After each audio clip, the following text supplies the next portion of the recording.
Boa noite a todos. Eu sou Ana Karina Tamanarra, sou coordenadora do Comitê de Linguagem Oral e Escrita da Infância e Adolescência do Departamento de Linguagem da Sociedade Brasileira de Fonoaudiologia. Quero dar boas-vindas a todos. O tema da webinar dessa noite é prematuridade. O Departamento de Linguagem promoveu 2 webinars essa semana, devido ao Dia Mundial de Conscientização da Prematuridade, que ocorreu no dia 17 de novembro. Como vocês sabem, a prematuridade é a principal causa, né, de mortalidade de crianças durante o período da primeira infância.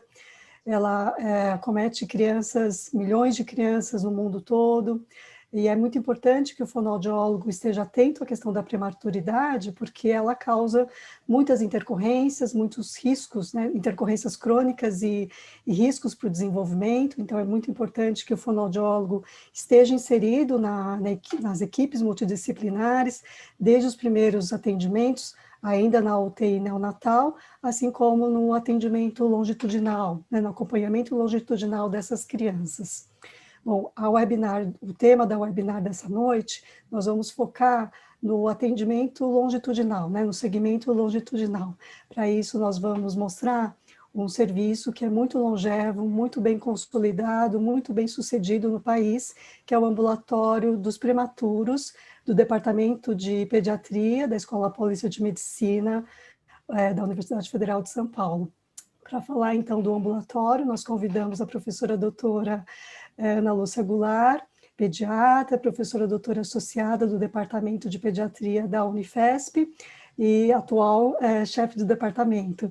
Ela vai contar para a gente um pouco sobre as questões principais que envolvem a prematuridade e vai contar um pouco do serviço, né, do ambulatório, como ele foi constituído, como a equipe multidisciplinar ela foi constituída ao longo do tempo.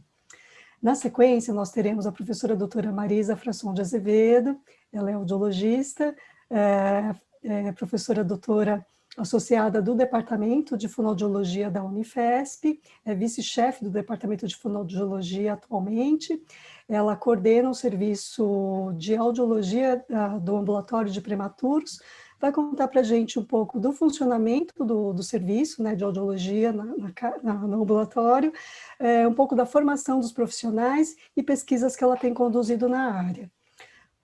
Na sequência, teremos a professora doutora Jaci Pericinoto, que é fonoaudióloga, professora doutora associada do Departamento de Fonoaudiologia da Unifesp. Ela coordena o serviço de linguagem, né, de foco na ênfase no atendimento das crianças prematuras, com foco na área da linguagem. Ela vai falar para a gente um pouco sobre como é o funcionamento do serviço, a formação dos profissionais e pesquisas que ela tem conduzido na área. Apenas um último lembrete, essa webinar ela está sendo gravada. Ao final das apresentações das professoras, nós teremos um breve debate, mas durante a webinar nós estaremos ao vivo no chat, atentas às questões, dúvidas, comentários que vocês tiverem, ok? Bom, então, quero agradecer a presença de todos, em particular, em especial, quero agradecer a presença das professoras. O Departamento de Linguagem da Sociedade Brasileira de Fonoaudiologia está muito honrado e orgulhoso de tê-las aqui. Em especial, eu estou muito orgulhosa e feliz, honrada de tê-las aqui, porque foram minhas professoras, me ensinaram o valor do atendimento multidisciplinar, e acho muito oportuno a gente mostrar um serviço tão consolidado e tão bem sucedido, né, mostrando a potência do atendimento multidisciplinar na prematuridade para nós fonoaudiólogos. Então, boas-vindas a todos. Vamos começar, então, dando a palavra à professora Ana Lúcia Goulart. Bem-vinda. Boa noite a todos. Obrigada, Karina. Gostaria de agradecer imensamente à Sociedade Brasileira de Fonoaudiologia de ter a oportunidade de falar de um trabalho que eu presto tanto e ao qual eu dedico grande parte assim, do meu tempo, da minha vida nesse trabalho, né? Então, queria agradecer à sociedade e a você, Karina, como representante do departamento, pelo convite, pelo apoio aqui na organização. E já agradecer às professoras Jaci, a professora Marisa, pela parceria de apenas 40 anos, quase. Lá no que vem vamos completar 40 anos, porque éramos bem jovens, certo? Em 1981, quando começamos a trabalhar no ambulatório de prematuros, eu era residente, estava no meu segundo ou terceiro ano de residência. E a nossa trajetória tem essa solidez de uma universidade, de uma equipe multiprofissional. Começamos pediatra, neuro, fono, físio, e fomos crescendo. Eu mostro no final quantos somos hoje, né? Nós começamos atendendo os prematuros nos primeiros 2 anos de idade, todo mundo numa mesma sala, assim, né, com calor humano intenso. Depois fomos crescendo, passamos por uma casa, passamos a atender até 7 anos, depois até os 15, e hoje até o final da adolescência, uma equipe multiprofissional muito sólida e com excelentes resultados, felizmente, porque cuidamos de uma população muito grave. Então, é um grande prazer estar aqui e vou iniciar a minha apresentação, onde eu busco justificar assim, por que precisamos de tantos olhares para essas crianças, né? Porque ser prematuro é um assunto tão complexo ao longo da vida. Espero não me exceder muito no meu tempo.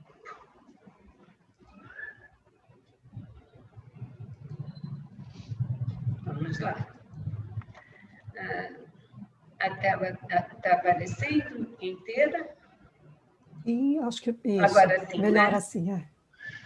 Bom, então, para falar da repercussão em longo prazo da prematuridade, acho que a gente começa pelo conceito do que é ser prematuro. Prematuro é toda criança com idade gestacional abaixo de 37 semanas, mas a Organização Mundial da Saúde subdividiu a prematuridade em prematuros extremos, muito prematuros, prematuros moderados e prematuros tardios, porque a cada faixa dessas idades gestacionais tem um risco de óbito, um risco de complicações imediatas e risco de complicação em longo prazo. E no ambulatório nós acompanhamos prematuros de moderado para menos. Então, extremo, muito prematuro, prematuro moderado, porque está muito ligado à idade gestacional com risco de repercussões futuras. A prematuridade é tão importante, eu falo, qualquer um de nós, em algum dia na vida, nós profissionais da saúde, vamos nos deparar com prematuros, porque eles representam 10% do total de prematuros, como a Organização Mundial da Saúde nos mostrou há alguns anos. A mortalidade pela prematuridade é muito alta, é a principal causa de óbito neonatal, e nos primeiros 5 anos de vida. E muitos sobreviventes têm sequelas relacionadas à prematuridade, tanto orgânicas quanto no desenvolvimento. E o Brasil ocupa o 10º lugar entre os países responsáveis por 60% dos prematuros no mundo todo. Como é que é a situação no Brasil, né? Nós temos, assim, em 2018, apesar de falarem que o Brasil está envelhecendo, a gente ainda tem 3 milhões de nascidos vivos por ano. E em 2018, esse é o último dado do DataSUS, tivemos 11% de nascimentos prematuros.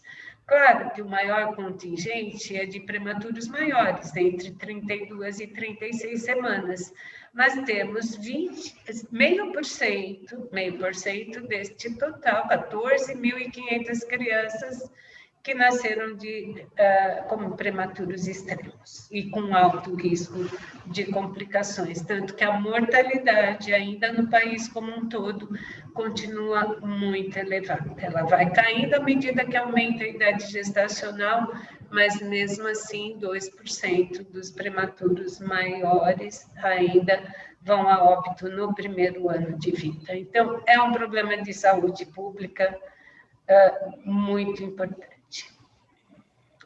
E o que é também preocupante é que quanto maior a mortalidade, maior é o risco de sequelas futuras.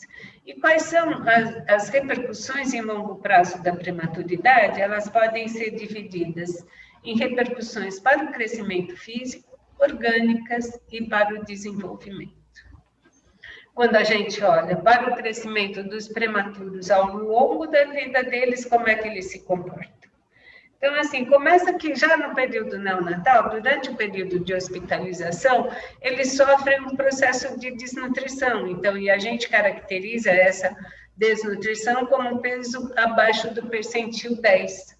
E quando eles chegam na idade corrigida de termo, uma parcela muito expressiva dessas crianças está desnutrida. E esta desnutrição é mais frequente quanto menor o peso ao nascer. Então, esse foi um trabalho feito no ambulatório de prematuros, que dividiu o grupo em 3 subgrupos de acordo com o peso ao nascer. Menor de 1 quilo, 1 quilo, 1,5 kg, 1,5 kg a 2. E como a gente pode observar aqui na avaliação do crescimento dessas crianças no final do primeiro ano de idade corrigida, quanto menor o peso ao nascer, que é este grupo 1, mais importantes são as repercussões. E tendo como referência o percentual de crianças abaixo de menos 2 score-Z, que é um índice que mostra, olha, está desnutrido, está com baixa estatura, está com microcefalia, o que a gente pode observar? Que os prematuros de menor peso têm uma frequência elevada de baixo peso, né? Os de peso intermediário também, 22% deles, e até mesmo aqueles com peso acima de 1.500 gramas têm um déficit de peso, uma frequência de déficit de peso elevada. Para a estatura, o comprometimento é menor, 16% tem baixa estatura no grupo de menor peso, 13,5% no grupo intermediário, 4% no grupo de maior peso. E para o perímetro cefálico, 8% no grupo de menor peso, 6% no grupo intermediário, 3% no grupo de maior peso. Esses números são muito elevados, ou seja, a frequência de déficit de crescimento no final do primeiro ano de vida é alta. Quando fizemos uma pesquisa semelhante em crianças de muito baixo peso, avaliada aos 4 anos de idade no nosso ambulatório, que observamos também uma frequência elevada que 10% dessas crianças aos 4 anos de idade tinham déficit de peso caracterizado por peso abaixo de menos 2 scores. A altura, eles também tinham baixa estatura, 13% deles, o que é um número muito elevado. E tendem a ser magrinhos, 5,8%, com IMC abaixo de menos 2 scores. Mas tem uma informação muito preocupante, porque da mesma forma que a população em geral, eles tendem a aumentar o peso. Então, a frequência de obesidade de 6,6%, o que é grave quando a gente lembra que prematuros têm mais risco de síndrome metabólica, como vamos ver logo mais. Um grupo que nos inspirou muito, que foi esse grupo da Austrália, de um hospital de Melbourne, tem uma corte de prematuros como nós, que avaliam essas crianças ao longo dos anos. E nesse momento, eles avaliaram prematuros de extremo baixo peso, de muito baixo peso, comparando com crianças de peso normal ao nascer. E avaliar essas crianças aos 2, aos 5, aos 8 e aos 14 anos de idade. E em todos os momentos das avaliações, os prematuros de extremo baixo peso e de muito baixo peso tiveram medidas inferiores àquelas apresentadas por crianças de peso normal ao nascer.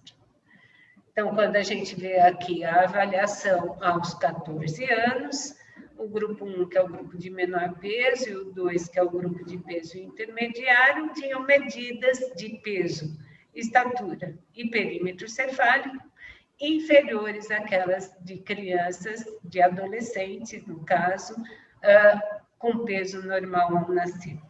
E um dado interessante que eles mostram é o tempo da puberdade é semelhante. Ser prematuro não significa que vai ter uma puberdade atrasada ou mais acelerada em relação às crianças de peso adequado ao nascer e de idade gestacional normal ao nascer. Esse mesmo grupo de pesquisadores avaliou prematuros de extremo baixo peso ao nascer aos 20 anos de idade. E o que eles encontraram? 5% dessas crianças desses adultos jovens, né, estavam abaixo de -2 scores deles, eram magros. Mas 33% deles tinham sobrepeso e 9,5% obesidade, índices altamente preocupantes e que devemos estar atentos. E 9% deles tinham baixa estatura caracterizada por altura abaixo de -2 scores. Um estudo semelhante feito em Cleveland, com indivíduos de muito baixo peso, avaliados aos 20 anos de idade, encontrou medidas semelhantes para as mulheres, quando avaliadas no peso, comprimento e índice de massa corpórea, as prematuras e mulheres nascidas com idade gestacional de termo não diferiram, mas os homens apresentaram medidas de peso, comprimento e índice de massa corpórea inferiores aos homens nascidos com idade gestacional a termo. O que concluímos desses estudos é que prematuros, particularmente aqueles de muito baixo peso ao nascer, constituem grupo de risco para distúrbios do crescimento, particularmente déficits de peso, estatura e perímetro cefálico, embora, da mesma forma que a população em geral, eles tenham apresentado agora um risco crescente de sobrepeso e obesidade. Que para o acompanhamento dessas crianças, o que se recomenda é que seja utilizada como referência a curva Integros, que é uma publicação de 2015, até que essas crianças atinjam 34 semanas de idade corrigida, ou 6 meses, e a partir daí que se use como referência a curva da Organização Mundial da Saúde. E que a idade corrigida seja mantida para esse acompanhamento até 2 anos. Mas devemos lembrar que, embora eles sejam um grupo de risco, eles também podem ter outras doenças que interfiram no seu crescimento. Então, quando é que a gente deve se preocupar com isso e deve investigar? Se essa criança mantém peso ou comprimento abaixo do percentil 5 da curva de crescimento, sem tendência a crescimento compensatório, ou se em qualquer momento ela apresenta desaceleração do crescimento. Que para essa investigação eu tenho que fazer uma história clínica, exame físico e exames laboratoriais para identificar possíveis doenças que possam estar interferindo nesse crescimento além da prematuridade.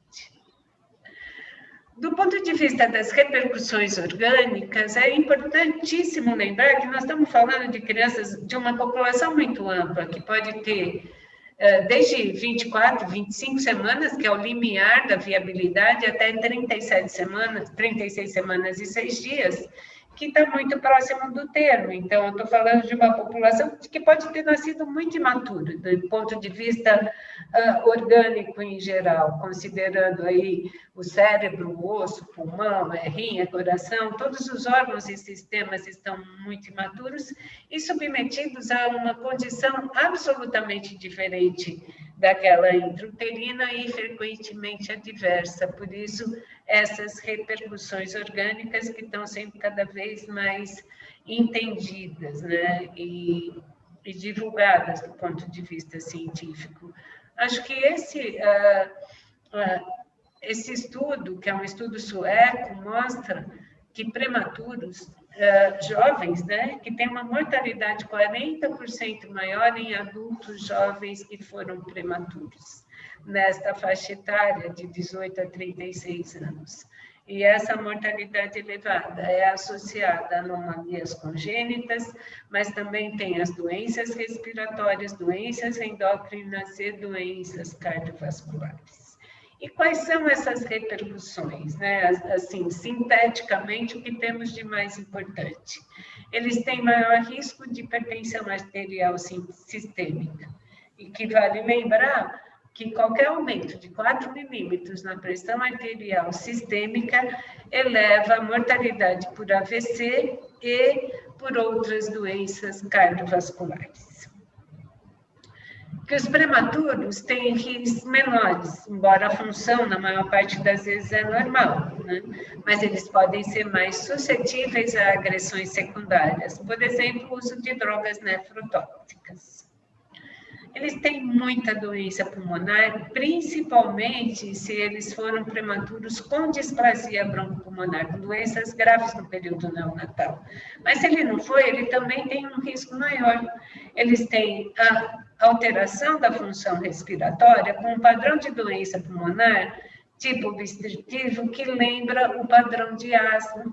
Então, eles têm tosse, eles têm sibilos recorrentes, têm maior risco de pneumonia e internações frequentes, sobretudo no primeiro ano de vida, por problemas pulmonares. E que para controlar essas alterações, além do cuidado neonatal, a gente precisa de cuidados ambulatoriais bastante intensos, controle ambiental, com prevenção de fumo, que é super importante, higiene ambiental, vacinação, prevenção de infecções. E o outro tema que eles têm maior risco de síndrome metabólica.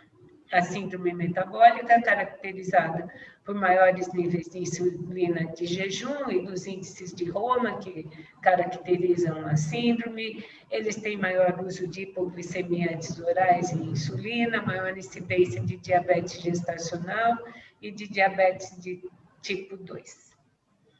E a síndrome metabólica está vinculada a maior risco de doença cardiovascular no adulto.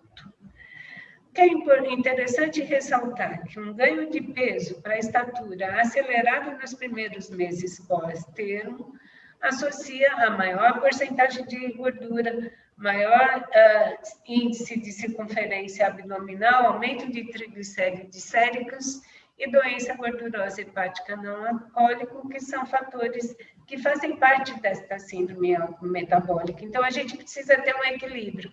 Eles não podem ficar muito magrinhos, porque isso compromete o desenvolvimento psicomotor, né? Isso é um clássico na pediatria, desnutrido pode ter esse acometimento, mas não pode ganhar muito peso, porque aumenta o risco de síndrome metabólica. Eles têm que ter uma vida bastante saudável.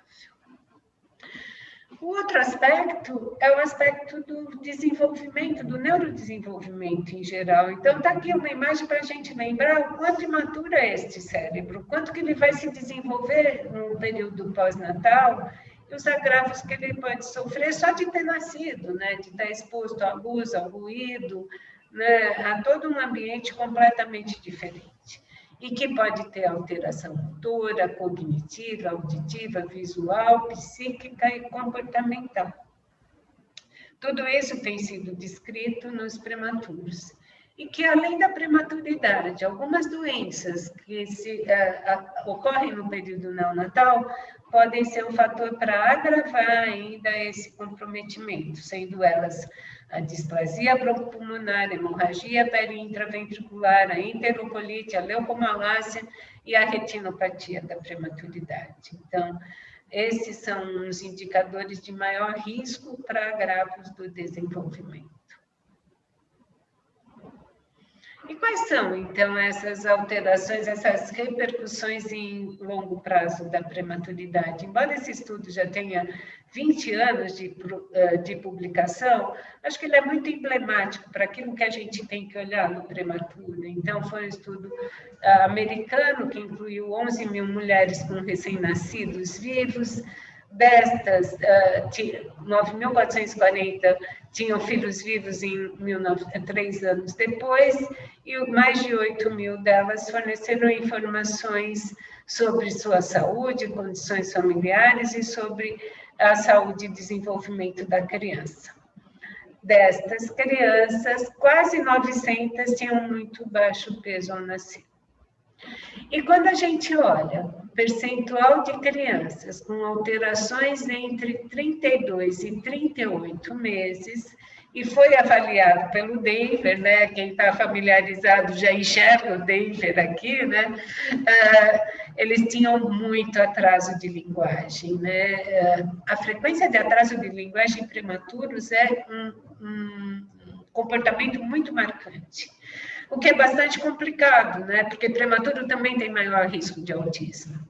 Então, assim, essa frequência é tanto maior quanto menor o peso ao nascer. Também tinham alterações no setor pessoal social, deficiências motoras, né? Alterações motoras, além de déficit auditivo e visual, e um percentual de sequelas maiores de 22% nos prematuros de extremo baixo peso ao nascer e 14% naqueles com peso entre 1.000 e 1.500 gramas. E o que é um indicador de risco ainda também para a nossa população, né? É que entre todas essas crianças, a pobreza, a necessidade de utilização dos serviços públicos de saúde lá nos americanos, a história do comportamento materno de risco e o pré-natal inadequado, representaram os principais fatores de risco para alterações do desenvolvimento. E esses indicadores, eles estão muito presentes na nossa população, né? Na grande parte da população que nós acompanhamos. Olhando daí como um trabalho, né? Esta foi uma linha de pesquisa que desenvolvida no ambulatório com a aplicação do método Bailey, que é um ótimo método para avaliar o desenvolvimento dos prematuros entre 18 e 24 meses de idade corrigida.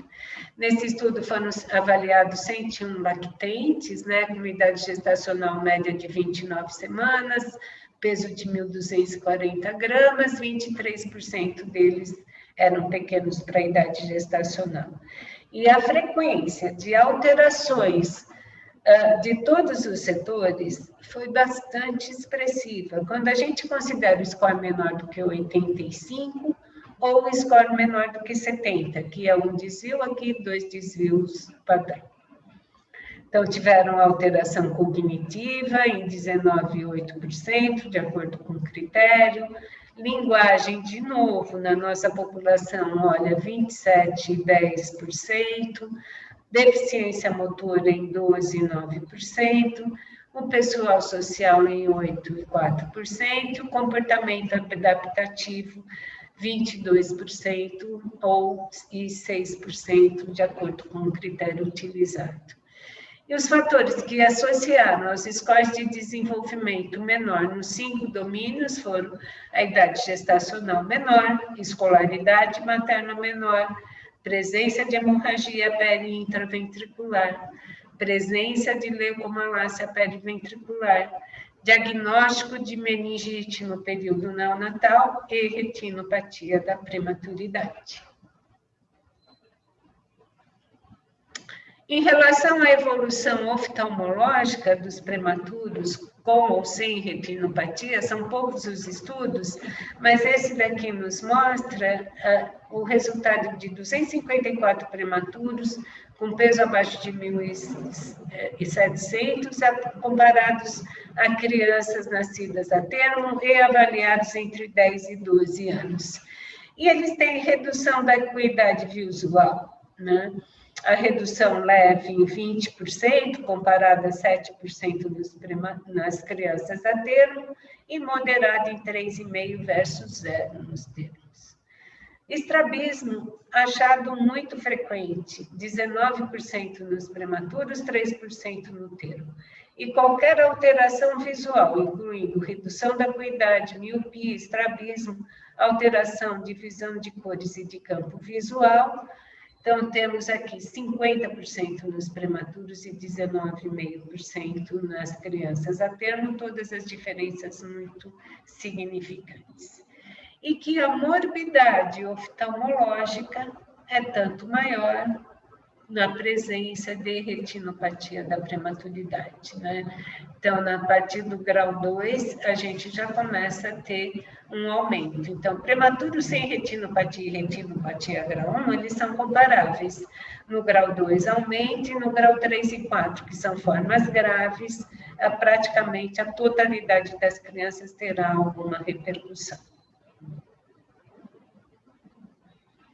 Um outro aspecto do desenvolvimento é a dificuldade escolar.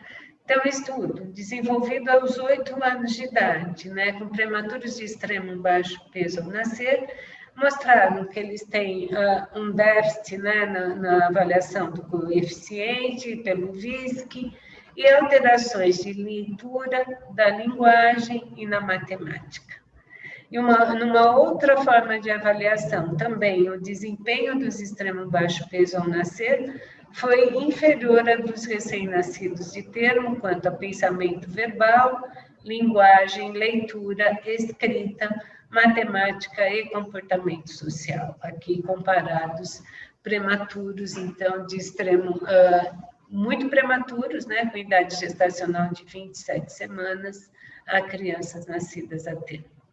Que a repetição de ano escolar também foi mais frequente nos prematuros, bem como a necessidade de reforço escolar, 39% versus 21%.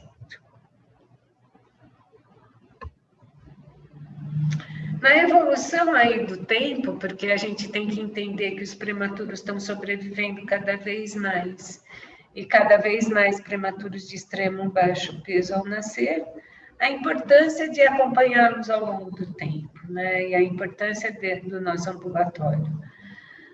Porque quando as crianças vão crescendo, que vão tendo necessidades mais elaboradas, as demandas vão aumentando e as repercussões vão surgindo. E na avaliação de prematuros na adolescência, o que tem sido detectado? Alterações de disfunção executiva, maior frequência de transtorno do espectro autista, maior frequência de transtornos de déficit de atenção e hiperatividade, de ansiedade, de depressão e, mais recentemente, até esquizofrenia e transtorno bipolar.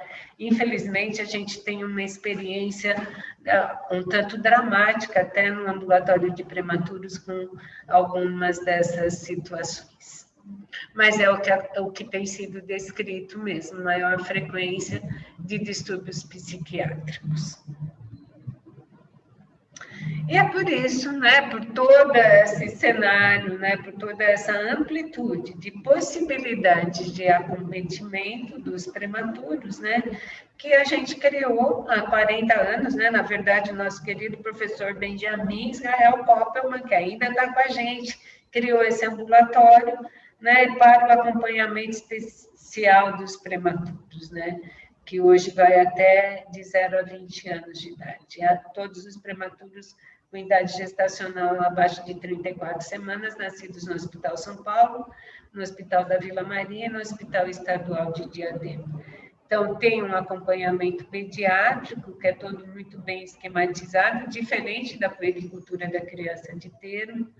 Todos eles ingressam para um acompanhamento de neurologia e fisioterapia, quando tem uma dessas condições, então entra já no ambulatório também com atendimento de neurofísio, quando tem idade gestacional inferior a 28 semanas, leucomalácia, hemorragia grave, meningite, doença pulmonar crônica ou ventilação mecânica maior do que 7 dias, e os demais vão sendo encaminhados para os serviços de acordo com a avaliação individual e a necessidade específica. Da áudio e da linguagem, entendo que a Marisa e a Jaci vão falar, mas tem um planejamento de avaliações rotineiras para todos os prematuros da áudio e da linguagem.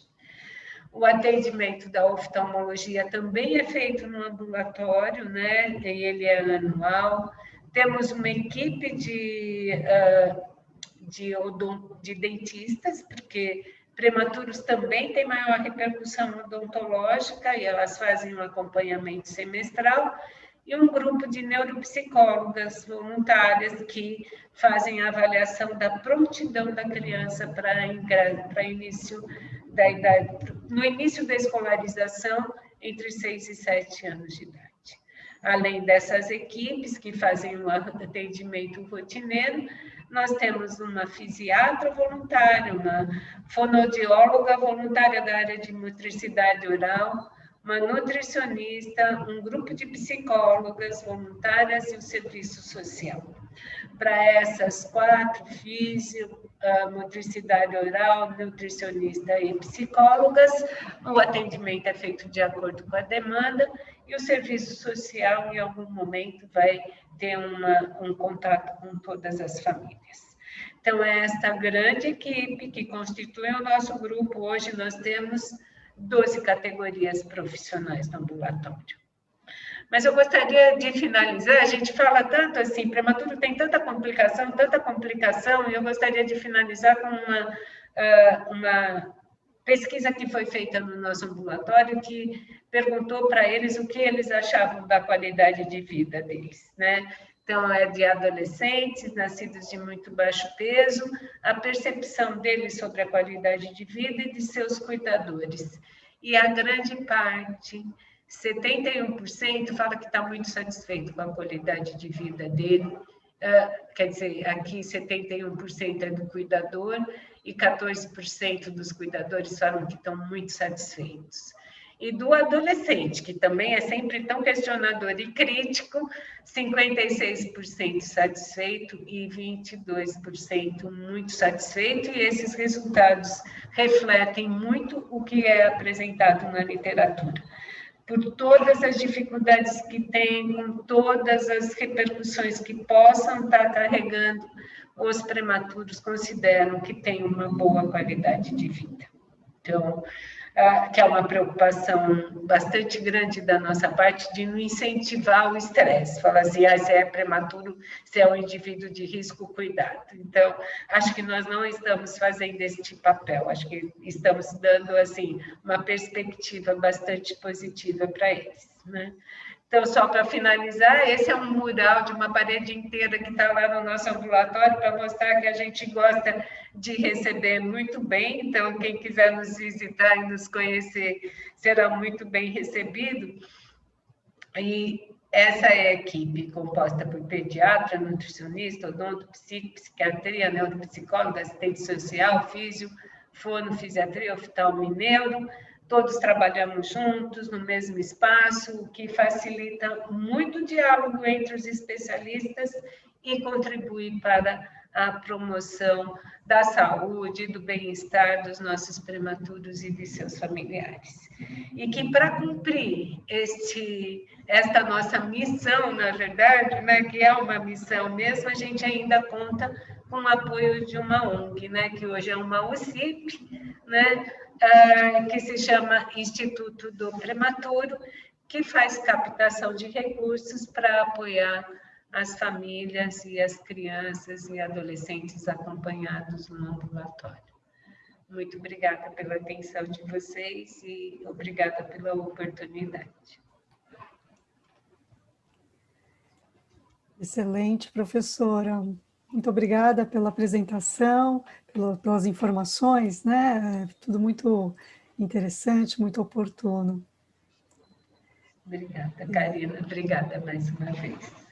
Lindo, lindo esse mural, né? Ele é uma obra de arte. Eu falo que ele faz parte da vida de muitos prematuros, porque todos tiram fotos lá na frente. É muito legal, muito bacana. Ele é lindo. Foi uma voluntária da nossa ONG que fez. Ah, que lindo. É uma história muito especial. Bom, muito bem. Então, vamos dar seguimento. A gente vai deixar, né, as questões, debates para o finalzinho. Então, quero dar a palavra à professora Marisa. Bom, muito obrigada pelo convite. Estou muito feliz de participar desse dia. Agradeço à Sociedade Brasileira de Fono pelo convite, a oportunidade de a gente participar dessa comemoração do Dia dos Prematuros. Então, vamos falar da avaliação, monitoramento auditivo do prematuro que necessitou de cuidados intensivos ao nascimento, né? E como incidência de deficiência auditiva, nós temos uma criança surda para cada 1.000 que nasce, no bebê termo sem risco, e essa incidência aumenta bastante para bebês de UTI, chegando a ser de 2 a 4 crianças surdas para cada 100 que nascem. Num trabalho que nós fizemos em 2008, em 1.805 recém-nascidos, nós encontramos 3,6% de perdas auditivas no prematuro de UTI, contra 0,2% só no bebê nascido a termo sem risco. O recém-nascido de UTI neonatal compreende 10% dos nascimentos, e na Unifesp nós observamos maior ocorrência de perda auditiva coclear, de 3 a 5% nessa população, maior ocorrência de perdas condutivas por otites, de 5 a 15%, maior ocorrência do espectro da neuropatia auditiva, que é a alteração do nervo auditivo, de 0,5 a 1%, e maior ocorrência de alterações centrais, de 4 a 5%. Nós fazemos a triagem auditiva neonatal universal, né, que compreende a triar 95% dos que nascem. Nós estamos triando no Hospital São Paulo 98% dos nascidos, né, tentando detectar, então, a perda auditiva antes dos 3 meses, fazer a intervenção com a colocação do aparelho auditivo, da prótese, antes dos 6 meses, e, se não tem ganho com o aparelho, então, o implante coclear com 1 ano de idade. O Joint Committee 2019, mais recente, ele está preconizando para que a gente baixe ainda mais essa idade. Então, fazendo a triagem com 1 mês, detectando com 2 e fazendo a intervenção aos 3 meses. Se ele falhou nessa triagem, a gente faz a avaliação diagnóstica, compreendendo as emissões otoacústicas, transientes, produto de distorção, o potencial evocado de tronco encefálico, com o clique, onde nós vamos ver a integridade da via auditiva, e com o tone burst para estabelecer os limiares eletrofisiológicos, verificando o grau da perda. Potencial evocado auditivo de estado estável, nós também usamos para detectar limiares, principalmente nas crianças de perda de grau severo e profundo. As medidas de imitância acústica, preferencialmente com a sonda de 1000 Hz, para verificar a condição da orelha média. E avaliação de todas as habilidades auditivas. Então, aqui é só um exemplo de uma criança com perda profunda, que são os limiares dela. Quando colocou a prótese, com 7 meses, a audiometria com reforço visual encontrada em torno de 70, então ela tinha um ganho com o aparelho, mas ela não conseguia acessar os sons da fala, que é a conversação, que é essa área aqui da conversação. E com 1 ano e 3, ela colocou implante, então os limiares vieram para cá, permitindo acesso aos sons de fala e o desenvolvimento da linguagem. Então, no prematuro de UTI, nós fazemos avaliações periódicas, uma equipe multidisciplinar, é um ambulatório, mas ele é chamado carinhosamente da Casa dos Prematuros, né? É um ambulatório de prematuros, e essa equipe multidisciplinar, que a professora Ana Lúcia Goulart já explicou tão bem, né? Então, a gente faz monitoramento e intervenção global com essas crianças. Em relação ao acompanhamento audiológico, logo que ele nasce, nós já fazemos emissão, pesquisa do reflexo cócleo e o PEAT clínico. Entre 6 e 18 meses, nós vamos ver o desenvolvimento dessas habilidades auditivas e audiometria com reforço visual. Entre 2 e 3 anos, vamos fazer audiometria lúdica em cabina acústica, e 6, 7 anos, avaliação auditiva do processamento auditivo. Então, logo que ele nasce, a gente utiliza o equipamento portátil, fazendo a triagem, passa, falha, e também pesquisamos o reflexo cócleo-palpebral.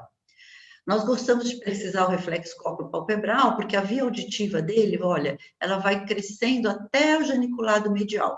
Então, ela dá uma boa impressão de como está também o tronco, a integração dessa via auditiva.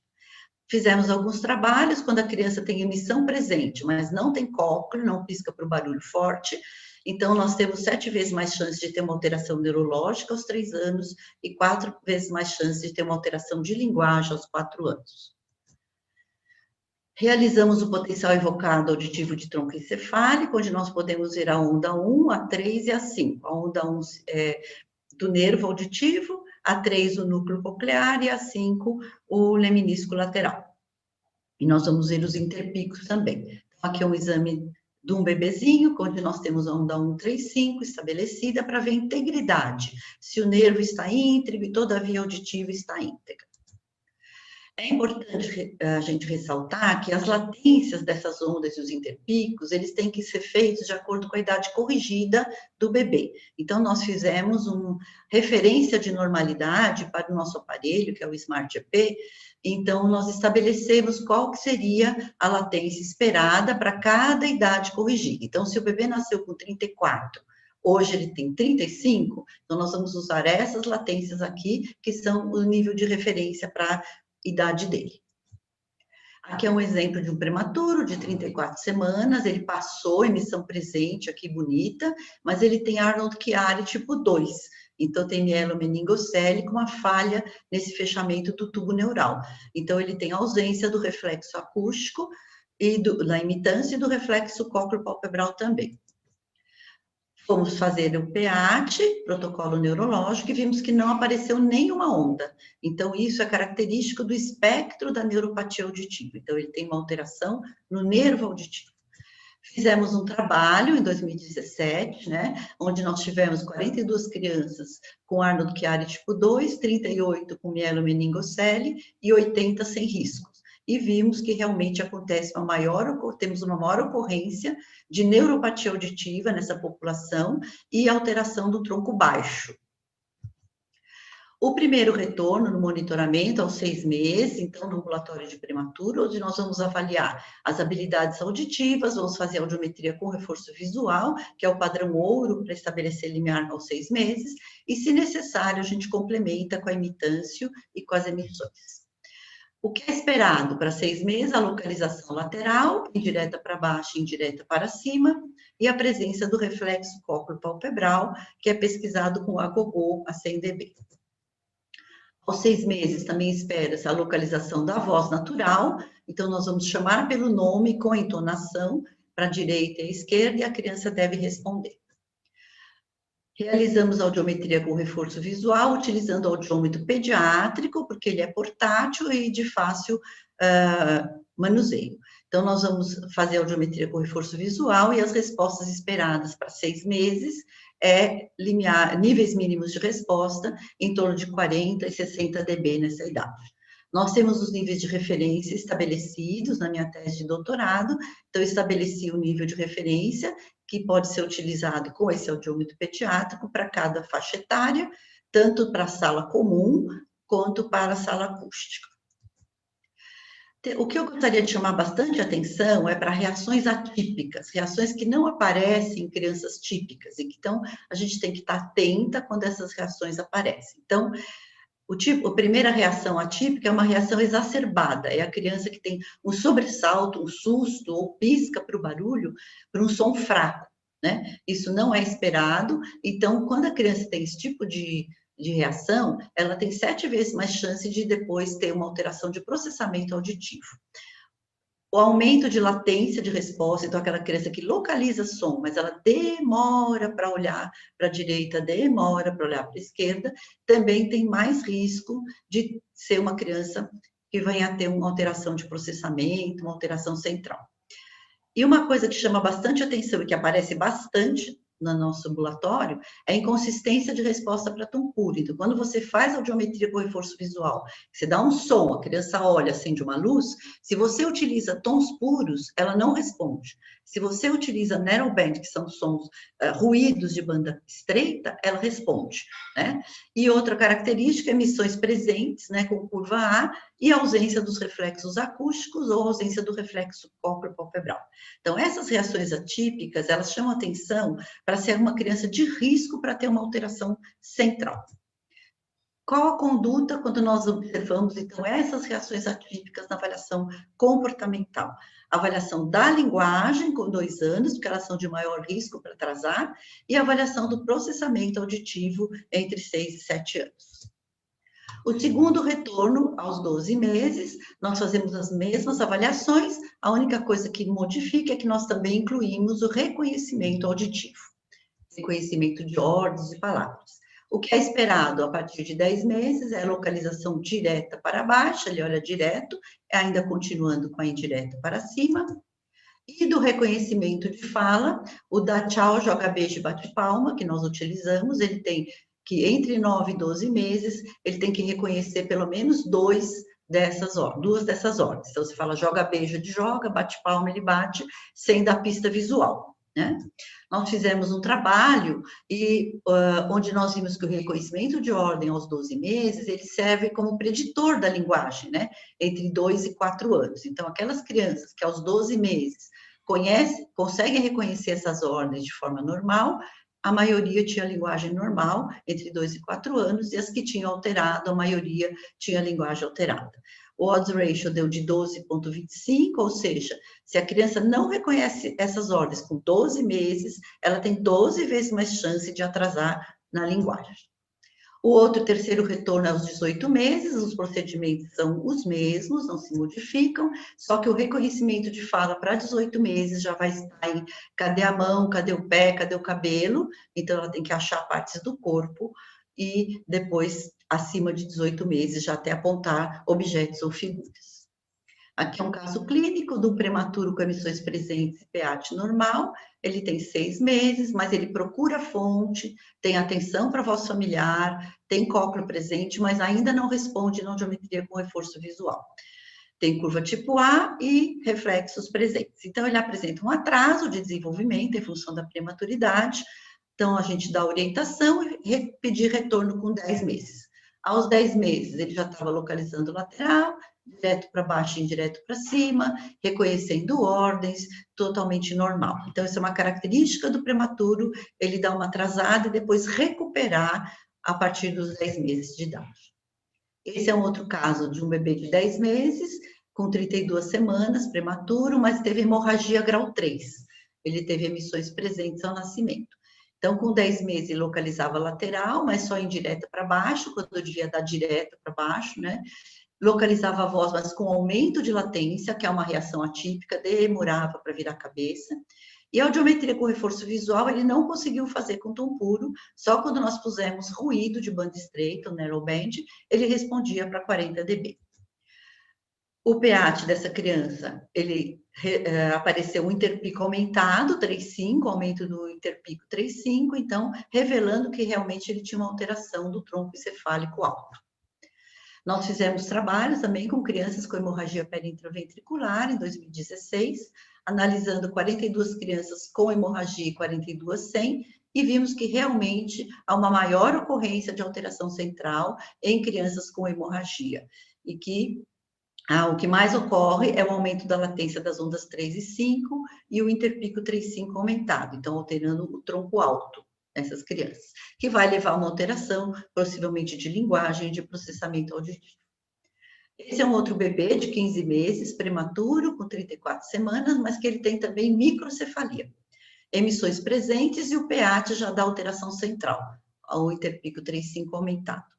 Ele localiza os sons à direita e à esquerda, localização de voz dos dois lados. Não conseguia responder também para tom puro, tivemos que usar o narrowband para ele apresentar a resposta em torno de 40 dB. Não reconhecia ordens, nem o dá tchau, joga beijo, que seria para 12 meses, ele já estava com 15, não conseguia responder.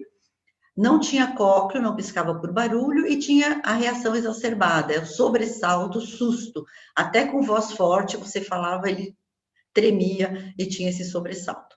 Tinha um atraso super importante de linguagem, só vocalizava, então a conduta foi, a intervenção foi para terapia de linguagem. Realmente, nós já fizemos esse PEAT em 10 crianças com microcefalia, um trabalho, e 60% tem alteração central, tanto alterações difusas de tronco, como alterações de tronco alto. Estudamos também 10 crianças com microcefalia que foram acompanhadas até 18 meses e vimos que 60% dessas crianças apresentam avaliação comportamental sugestiva dessas alterações centrais. Então, são essas reações atípicas que aparecem com mais frequência nesse grupo. Quais são essas reações? Alteração de reconhecimento de fala, não reconhece, dificuldade de responder para tom puro na audiometria com reforço visual, ausência de reflexo cócleo-palpebral com emissões presentes e a reação exacerbada, que é o sobressalto para sons fracos. Aqui é uma outra criança de 12 meses, prematuro, mas com síndrome de Down. Então, ela tem atraso motor, atraso de fala, otites de repetição, localizou sons indireto para baixo e para cima, localizou voz somente a 40 dB, teve um cócleo aumentado e o SRT, né, que é o reconhecimento de palavras, deu 50 dB, alterado, então. A audiometria com reforço visual, ela também responde para sons de 40, 50, quando deveria responder para 20, definindo, então, uma perda auditiva. Fazendo a emissão, ela está ausente, confirmando a perda auditiva, mas a ausência dela é por problema condutivo, porque a orelha média ela estava com otite, deu uma curva tipo B, né? Com um gradiente inferior a 0,05, então consideramos que ela estava com otite. E as crianças com síndrome de Down, 90%, mais de 90%, têm otite média secretora de repetição.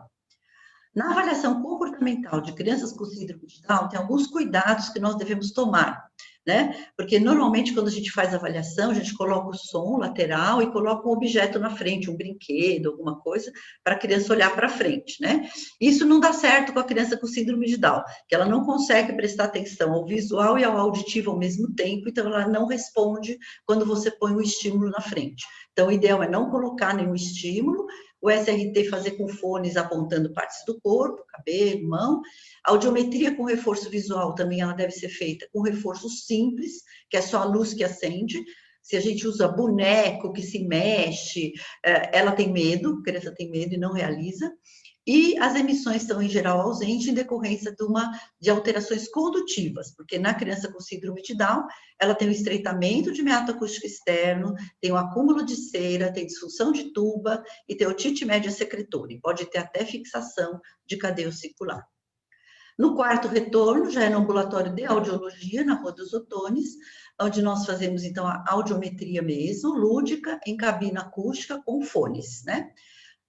Fazemos o SRT, que é onde a criança reconhece 50% daquilo que você fala, né? Tanto por via aérea quanto por via óssea, e o IPRF, que é o reconhecimento de fala 40 dB acima da média. Imitâncio e emissões autoacústicas.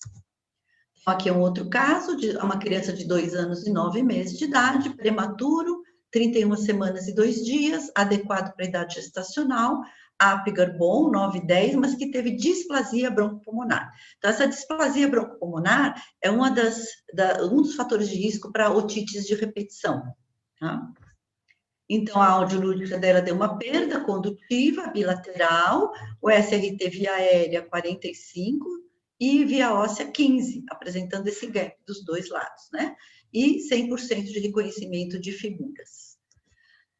A imitância deu uma curva B, com ausência de reflexos, com volume de orelha externa bom, né? Indicando, então, uma perda condutiva por otite média secretora. E uma pesquisa que nós fizemos, SRT via óssea, em crianças com perda condutiva, né? Até inspiradas pela Carminha, que participou do nosso trabalho. Nós avaliamos 26 crianças de 2 a 12 anos de idade, com perda condutiva uni ou bilateral, e vimos, então, que o limiar e o SRT se coincidem bastante e dá para a gente fazer o SRT via aérea e via óssea, se a gente não conseguir fazer o limiar via óssea por frequência.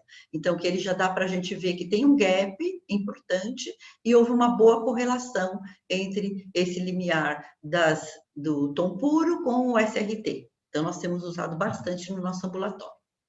Em relação ao desenvolvimento dessas habilidades auditivas, né? Na minha tese de doutorado, eu acompanhei 32 crianças a termo sem risco e 50 prematuros de UTI, sendo algumas com prematuro com exame neurológico normal e outras com um exame neurológico alterado.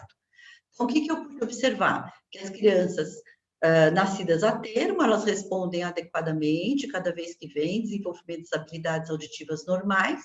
As prematuras, que não têm alteração neurológica, elas atrasam na localização, mas elas recuperam, tem o catch-up, então eles recuperam no final do primeiro ano, a partir dos 10 meses, e aquelas crianças que não recuperam, que são as crianças que vão ter mais risco de ter uma alteração do processamento auditivo, um acompanhamento. Então, fizemos alguns trabalhos também comparando, né, quem desenvolveu habilidade auditiva normal, quem atrasou e quem teve o distúrbio, não entrou na normalidade, não recuperou.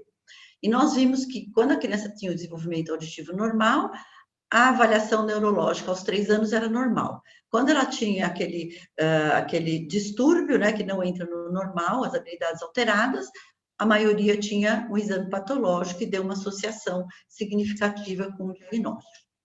Também comparamos desenvolvimento auditivo e linguagem, num estudo mais recente, junto com a Jaci também, né? Onde nós vimos, então, que a criança que desenvolve as habilidades auditivas normais, ela tem mais linguagem normal, e a que tem alteração do desenvolvimento tem mais linguagem alterada, tanto nos adequados quanto nos PICs. E a maior alteração de linguagem foi de recepção auditiva, recepção de linguagem. Um estudo recente, que ainda nem publicamos, que é no monitoramento do desenvolvimento global auditivo de prematuros, que foi um TCC de uma aluna em 2019, ela fez o retrospectivo longitudinal, analisando os prematuros nascidos entre 2016 e 2018, com emissões presentes. Então, no grupo 1, nós tivemos 60 crianças com idade abaixo de 30 semanas e 6 dias, e no grupo 2, crianças de 31 a 36 semanas.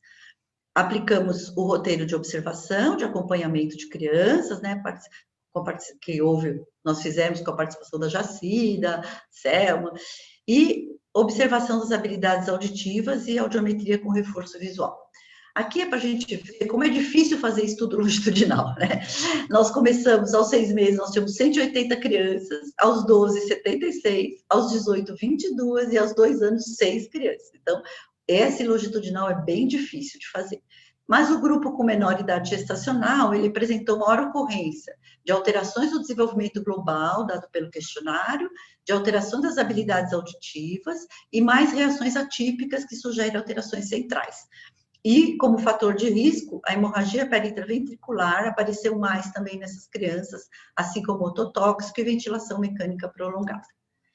No quinto e último retorno, é feito aos 6, 7 anos de idade, também no ambulatório de audiologia, nós fazemos a avaliação do processamento, seguindo todos os protocolos da professora Liliane Desgualdo Pereira, proposta em 1997, né? Avaliação do processamento, e essas crianças avaliadas também fizemos o trabalho comparando 16 crianças que tiveram alteração das habilidades auditivas com presença de reações atípicas e 14 que tiveram habilidades auditivas normais.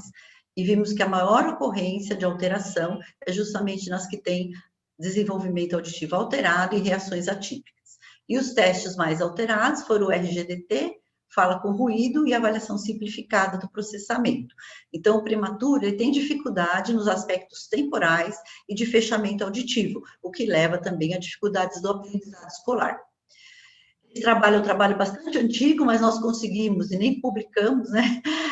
Mas nós conseguimos avaliar 18 crianças prematuras com 5 anos de idade, né, que é bem difícil acompanhar até 5 anos de idade. Então, nós tínhamos 9 crianças com desenvolvimento alterado no primeiro ano de vida e 9 crianças com desenvolvimento normal.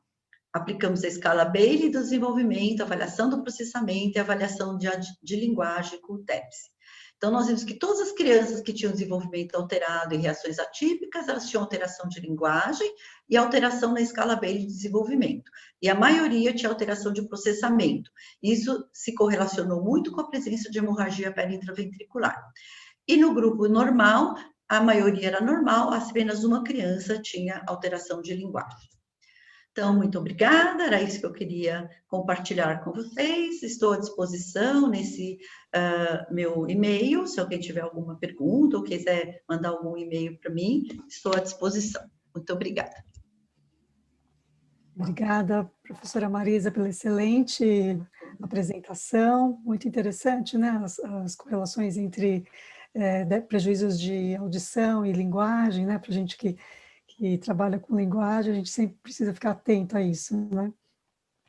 Bom, vamos dar seguimento com a professora Jaci.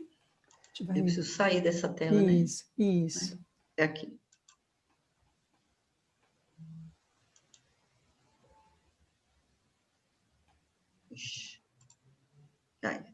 Sai tudo. Obrigada, Marisa.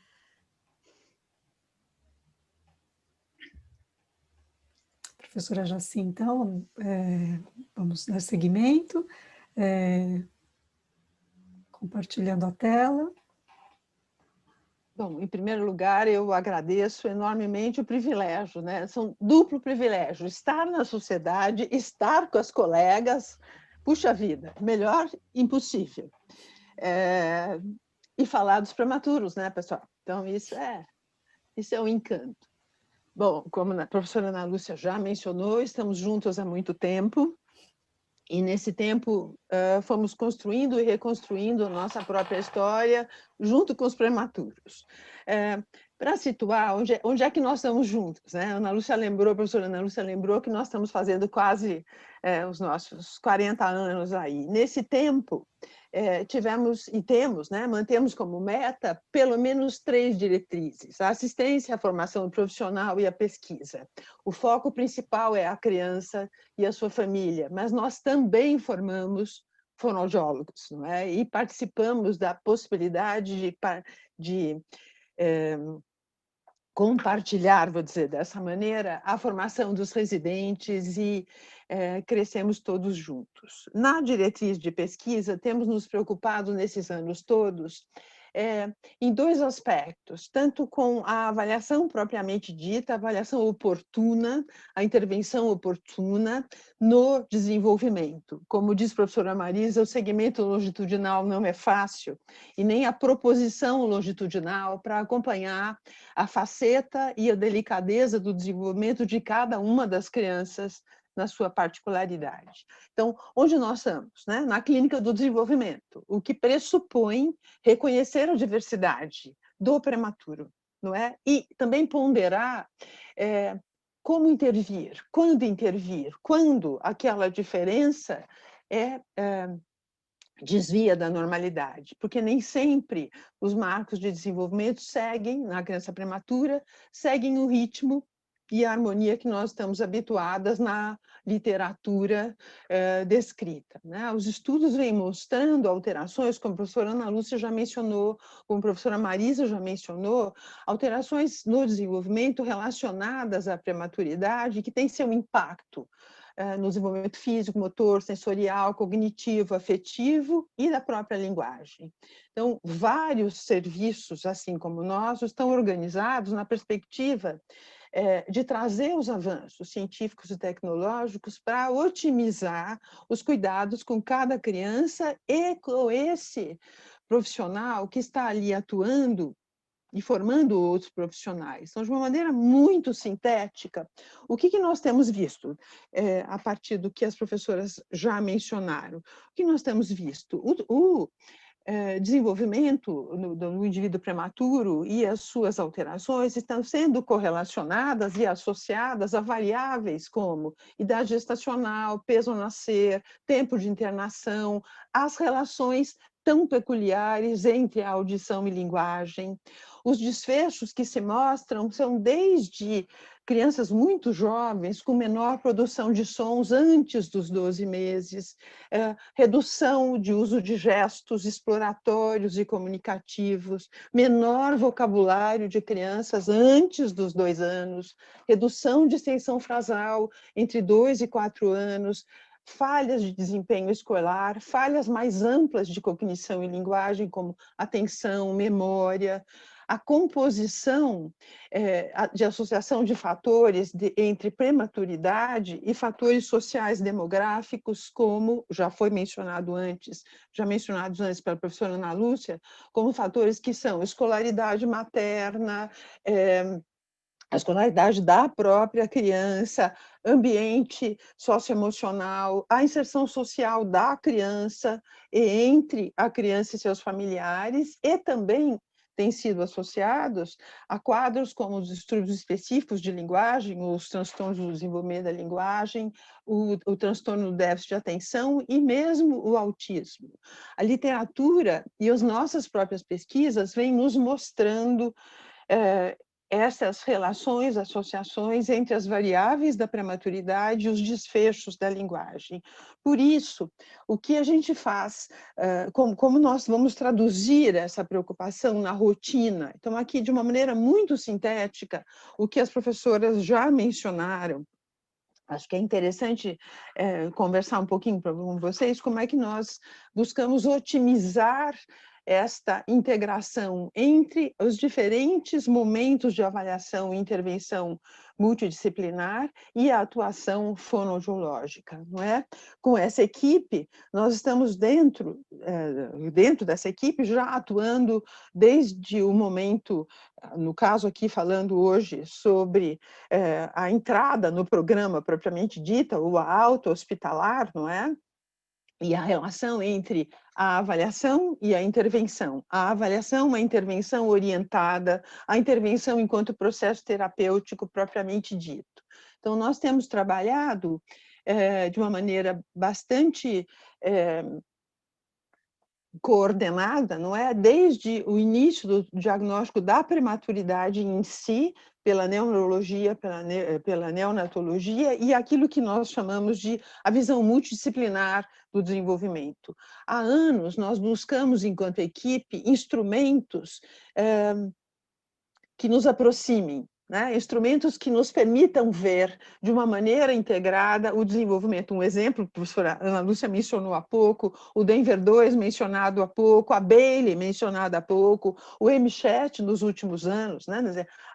O exame de audição, no sentido da visão global desse desenvolvimento nas suas características peculiares de cada área, mas olhando essa criança. A fonoaudiologia entra, como já mencionado anteriormente, desde o hospital, a partir da alta, nas questões de orientação, junto com a nutrologia, deglutição, o sistema orofacial, cursando com a fisioterapia, serviço social, e nós entramos mais especificamente na avaliação fonoaudiológica da linguagem. Para tal, nós adotamos há alguns anos analisar e qualificar este desenvolvimento como normal, em risco, atraso ou distúrbio. O que quer dizer isso? Como fizemos? Como estamos usando? Estamos considerando o desenvolvimento em risco daquele indivíduo muito jovem, durante o primeiro ano de vida. Nós vemos as nossas crianças no segundo semestre, não é? Então, a partir dos 6 meses, as crianças estão já avaliadas por nós, junto com a professora Marisa, não é? Então, nós estamos vendo ali o risco daquele indivíduo que vem mostrando falhas na sua troca comunicativa primária, naquilo que nós, fonoaudiólogos, vamos chamar daqui a pouco de habilidades pragmáticas. Consideramos também, num outro momento, quando essa criança tem uma alteração no seu desenvolvimento em mais de uma área, e quando ela tem, chamado de atraso, ou quando ela tem uma atipia de ritmo do desenvolvimento, tanto no seu uso, quanto no seu conteúdo, quanto na sua forma. Então, esta organização permite que nós possamos olhar o desenvolvimento daquela criança junto, observando se aquele risco se normaliza, se aquele atraso se torna um risco, se aquele distúrbio atendido. E nós entramos com a atuação direta com a criança de 10 a 24 meses, compondo a idade cronológica e corrigida, naquilo que nós consideramos nos últimos anos os projetos Brinquedo e Brincadeira, que é uma orientação sistemática, pontuada, rotineira às famílias, ou entramos em intervenção direta, terapia propriamente dita, junto com os pais em sala. Retomamos esse raciocínio até 30 meses, e essa criança será encaminhada, a partir daí, para atendimentos específicos, inclusive fora do nosso próprio complexo, na medida que muitos precisarão do atendimento e nós nem sempre conseguiríamos dar conta de tudo. Mas este foco dos 3 primeiros anos de vida tem sido a tônica do nosso trabalho nos últimos anos. E como temos feito isso? Buscando o olhar da linguagem na sua interação, na componente motora, cognitiva e social. Acompanhamos o ritmo de desenvolvimento dos meios comunicativos, receptivo e expressivo, e consideramos as componentes pragmática, semântica, morfossintática e fonológica do desenvolvimento da linguagem. Como é que nós fazemos isso? Vamos buscar nos indicadores não verbais da linguagem. Lembrando que nós estamos vendo bebês de 6 meses, 8 meses, 10 meses. A troca comunicativa desse bebê instalada ali é pelo meio não verbal.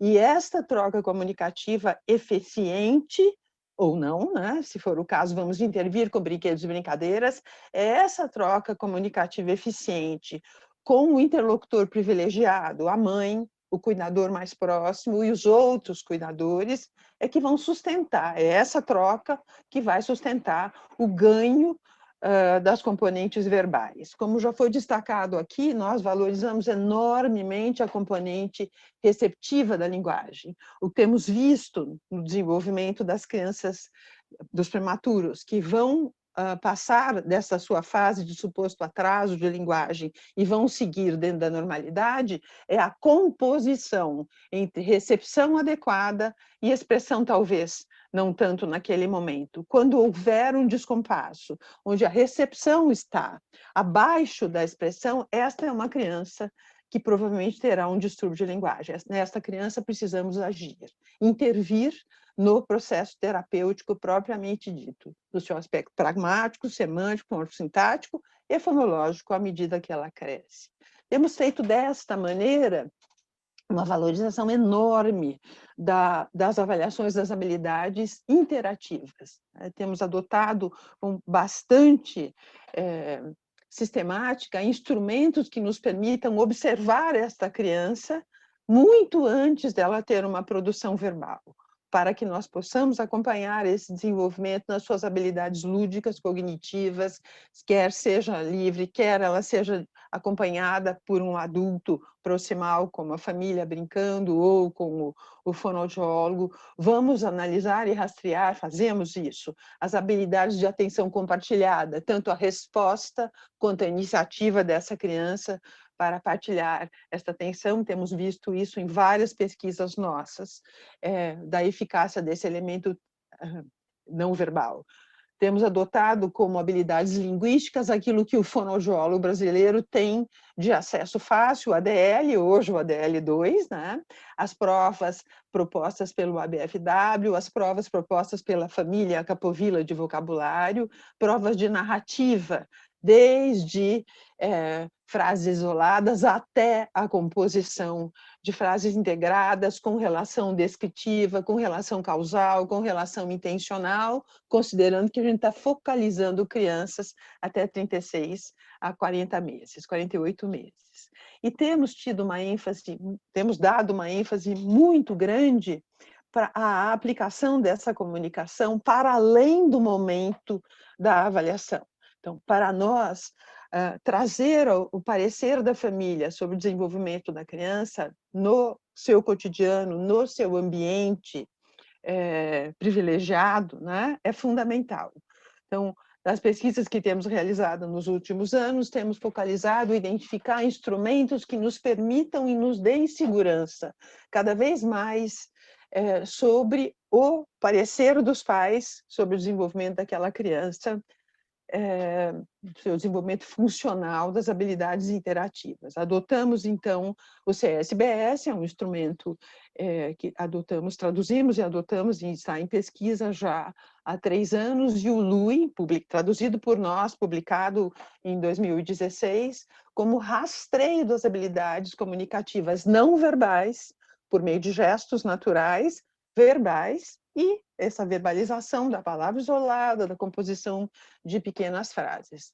Da mesma maneira, rastreamos já há muitos anos o parecer da família no uso funcional do vocabulário produtivo, com lista de palavras do cotidiano, para o qual nós usamos a LDS ou a LAV, não é?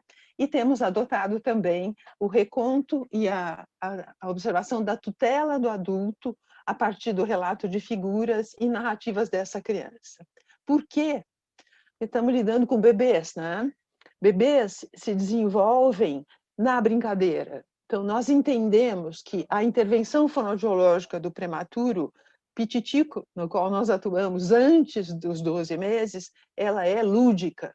Então, adotamos já há alguns anos o que consideramos o projeto Brinquedos e Brincadeiras, onde convidamos as famílias, dentro da sequência ali da Casa do Prematuro, convidamos a família para sessões regulares, sequenciais, com 4 a 8 encontros individuais ou em duplas de famílias, temáticos, sobre o desenvolvimento no qual a criança está presente, brincamos com esta criança, registramos este brincar por pequenos filmes, registramos, avaliamos, comentamos com a família, retomamos com a família o seu próprio conhecimento sobre o desenvolvimento da criança, e nessa atividade lúdica, brinquedos e brincadeiras, vamos nos apropriando do desenvolvimento da criança, das funções comunicativas que essa criança tem e os ganhos exponenciais que ela faz do ponto de vista verbal. receptivo, expressivo na troca comunicativa. Nesse sentido, ao trazermos a criança e a sua família para o que nós chamamos de o jogo da linguagem, né? Brinquedos e brincadeiras, nós vamos para e passo trabalhando com a criança no sentido da busca do contato visual, variação de prosódia, envolvimento de atividades, até os jogos mais elaborados de faz de conta e o compartilhar dessas atividades. Com o adulto, vamos trabalhar nós próprios adultos e o adulto parceiro ali, que é a família, vamos lá, trabalhando com a imitação, com a ampliação, com a mostra de novos caminhos, o apontar, o conduzir a criança, o perguntar, o responder, o antecipar, o partilhar e o contar, não é? Imaginar e expressar ideias. Então, este jogo de linguagem feito na sessão pelo fonoaudiólogo, com a família junto, com a criança, tem sido o que nós consideramos brinquedos e brincadeiras, né? Na medida que é divertido para todos nós, tem sido aqui o caminho e a ênfase para trabalhar com crianças muito jovens que estão em risco, em atraso ou já com distúrbio de linguagem e nós possamos intervir. Essa tem sido a nossa história e essa tem sido as nossas pesquisas até então. Era isso que eu queria abrir para vocês, para nós continuarmos essa conversa e batermos papo.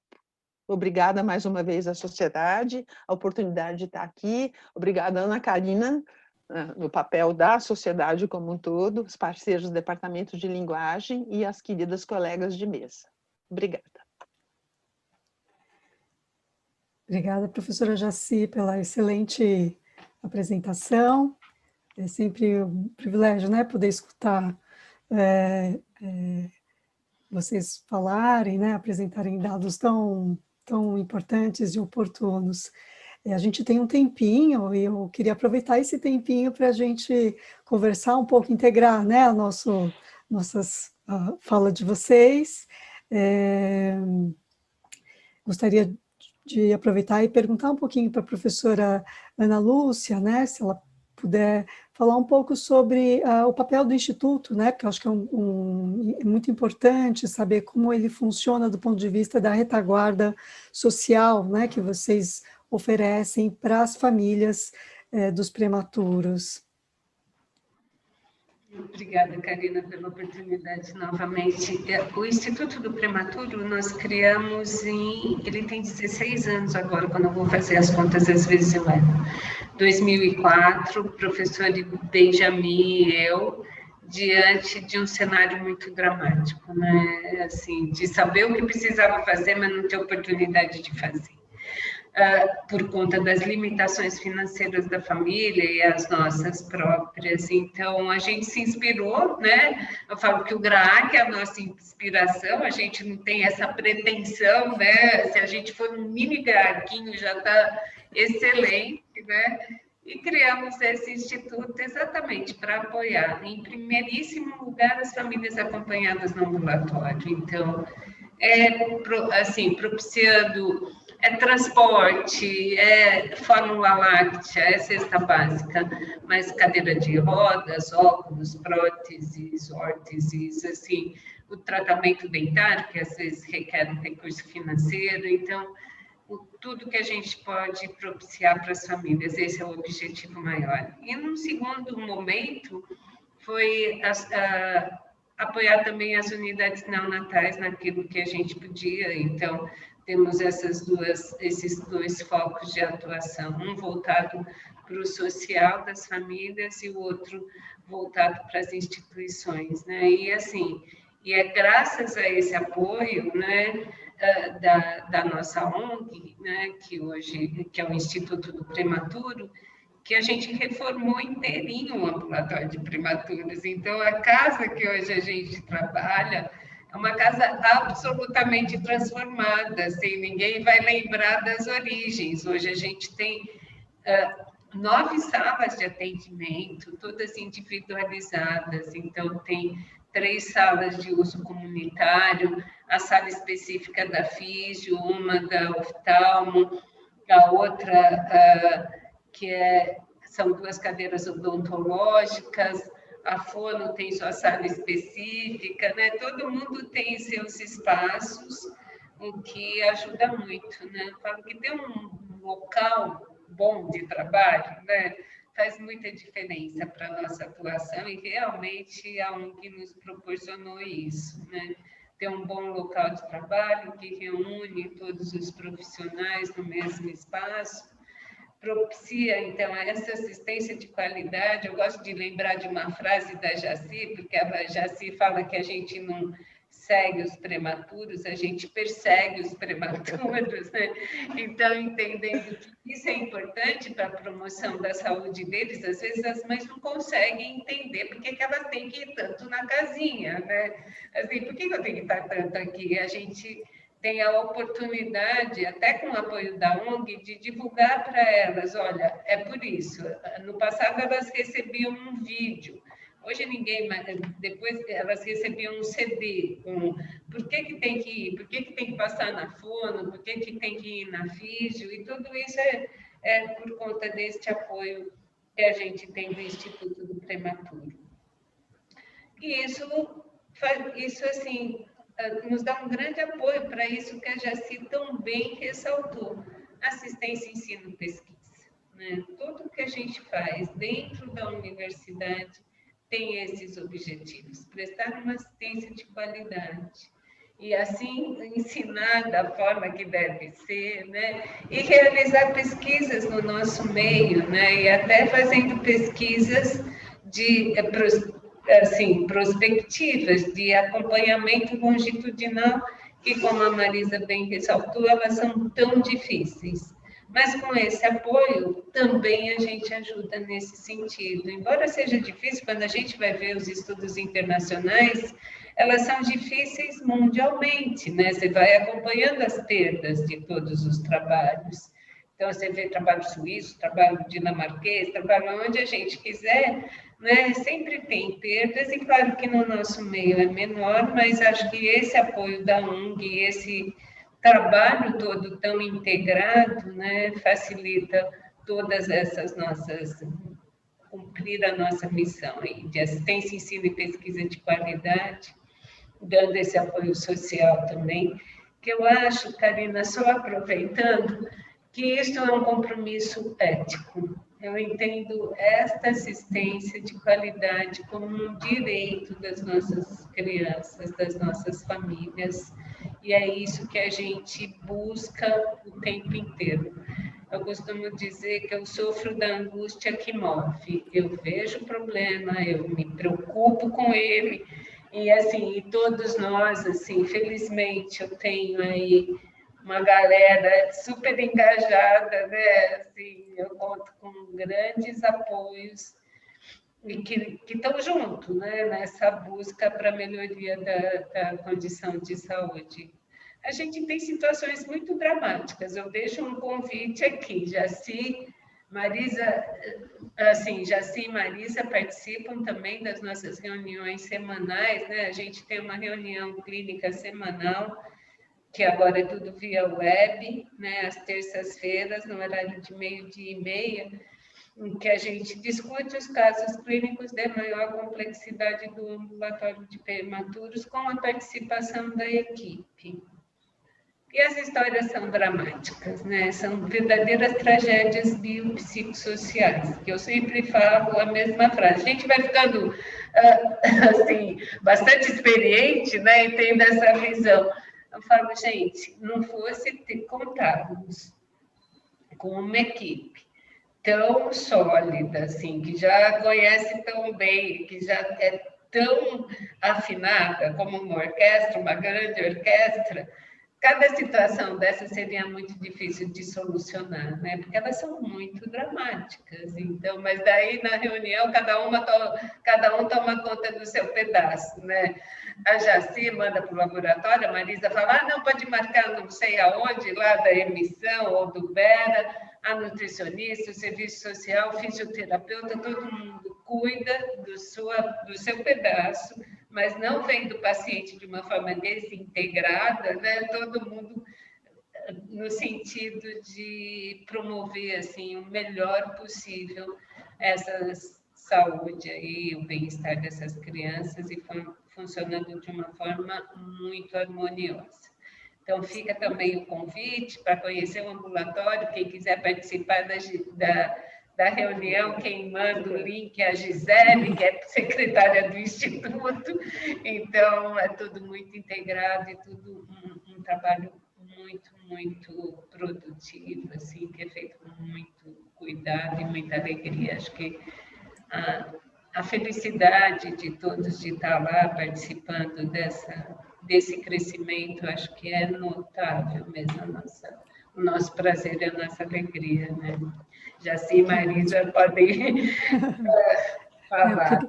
Queria até aproveitar esse gancho, né, falando de formação mesmo, né, de equipe. Professora Marisa, podia contar para a gente um pouco como é a inserção dos alunos e dos pós-graduandos no serviço do ponto de vista da audiologia? Porque eu acho que é uma curiosidade que muitas pessoas que estarão assistindo, né, que estão assistindo a webinar vão ter, né, um desejo, talvez, né, mobilizar as pessoas para buscar, né, esse tipo de serviço, acho que vai crescer. Então, eu queria que, se você pudesse, contasse um pouco como é a inserção dos pós-graduandos e dos alunos, né, de graduação.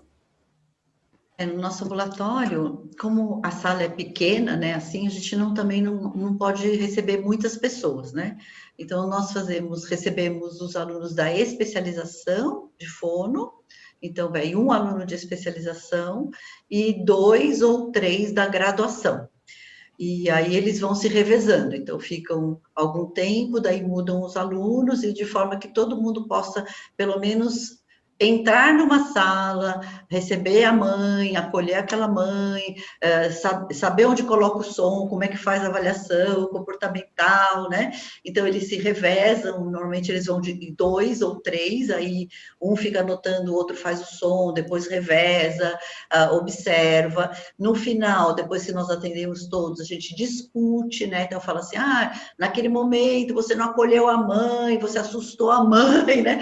Então, a gente tem que ir dando essas dicas, né? Porque é difícil, né? A mãe já chega com a criança prematura, aí você fala, não tá fazendo nada, professor, né? Dá esses foras, né? E a mãe começa a entrar em pânico. Então, tudo isso é ensinado. Eu acho que tem que...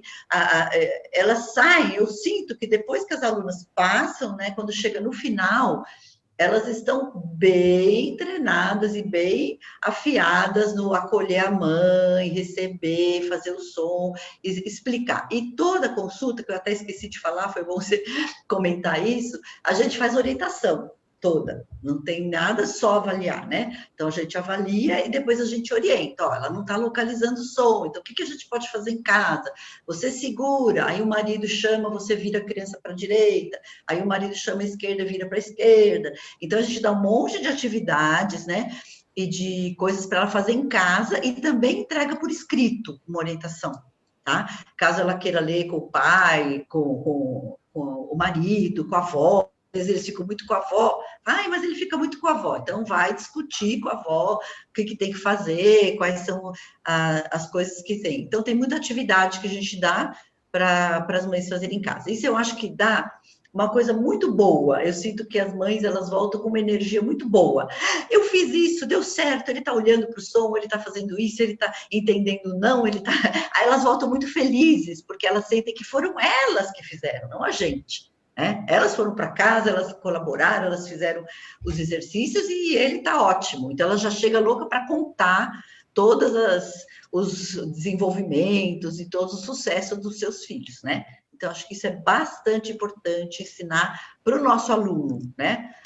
Eu acho que é muito importante o aluno de especialização e de graduação. Gostaria de ter mais alunos, mas a sala é muito pequenininha. Já tem a mãe...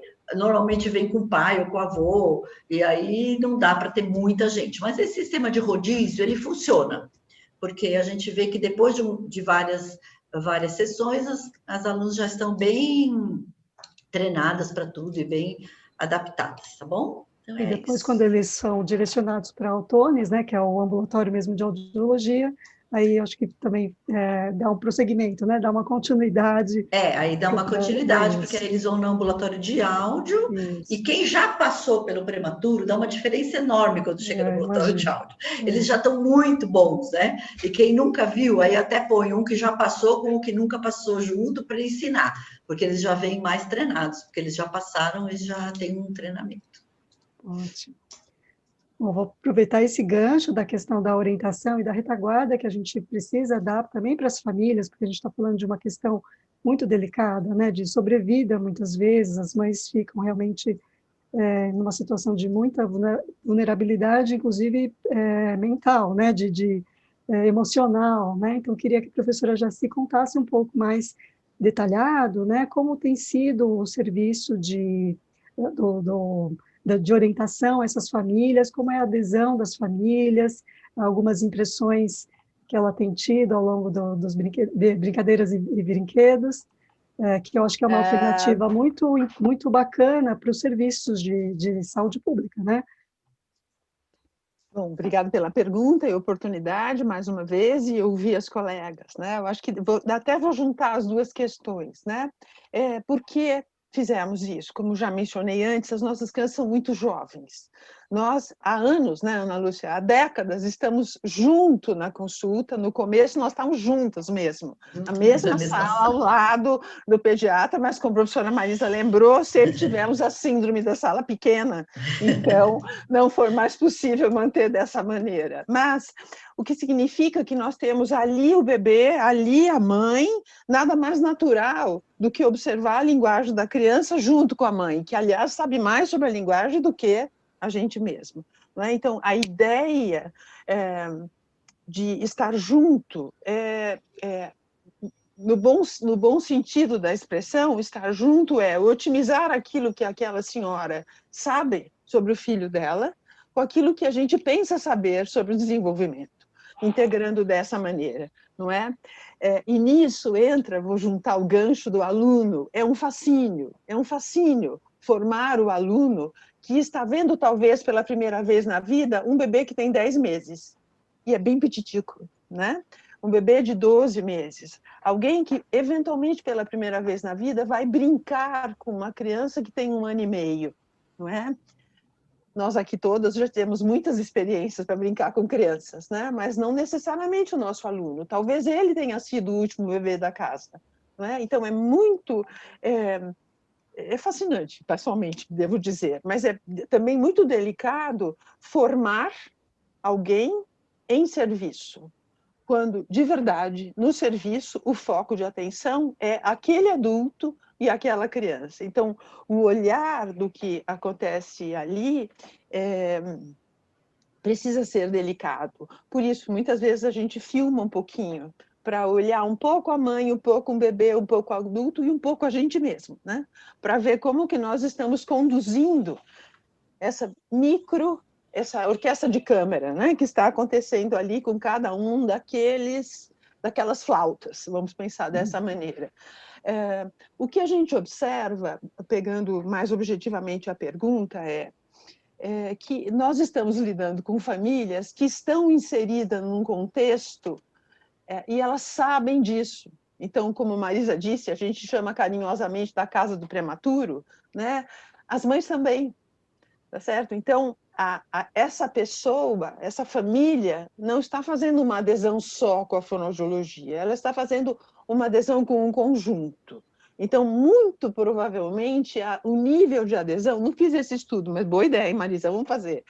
Provavelmente, o nível de adesão desta senhora para este tipo de orientação ou esse tipo de atividade é maior do que outras famílias que não estão inseridas num núcleo tão que tem uma identidade tão própria, como mostrou aquele painel, não é? Então, provavelmente a adesão da mãe ao que nós estamos dizendo transcende aquilo que nós estamos dizendo.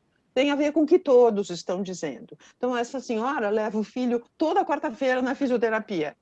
Bom, ela é íntima da casa, tá certo? Então, assim, esses laços todos sustentam grande parte dessa adesão.